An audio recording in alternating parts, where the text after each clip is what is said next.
بسم الله الرحمن الرحيم الحمد لله رب العالمين والصلاة والسلام على رسول الله. خۆشەویستانم حەدیثێکی پێغەمبەری خوا هەیە صلى الله عليه وسلم کەوا ئەبوو هورێرە بۆمان دەجێڕتەوە کە پێغەمبەری خوا صلى الله عليه وسلم فەرموویەتی هەر کەسێک کەوا ڕێگای زانست و زانیاری بگرێتە بەر ئەوە ڕێگای خوای گەورەش ڕێگای بەهشتی بۆ ئاسان دەکات. لێردا بۆمەمە دیار دەکەوێت ئەی خۆشەویستان ئەی گەنجینە خۆتان فێرە زانست و زانیاری بکەن ئەو زانستێکەوە خوای گەورە دای بەزاندوتە سەر پێغەمبەری خوا صلی الله عليه وسلم کەوا خوێندنی قورئانی پیرۆزەکەوە ئیشکردن بە قورئانی پیرۆز ئەو ئەحکامانێکەوە خوای گەورە دای بەزاندوتە خوارەوە هەروە ئەو فەرمانانی کە خوای گەورە ئەمری پێکردووە هەروە ئەو نەیانە پێویستە لەسەر ئێمە کەوا خۆمان فێرە دین بکەین خۆمان فێرە زانستی شەرعی بکەین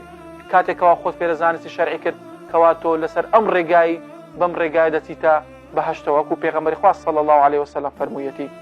هەروە پێغەمبەری خوا صلی الله عليه وسلم دەفەرمێت زانست و زانیاری زۆر باشتر و چاکترە لەو کەسێکەوە لە تاعەت و عیبادەتدایە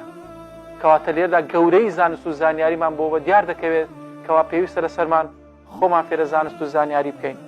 السلام عليكم ورحمة الله وبركاته.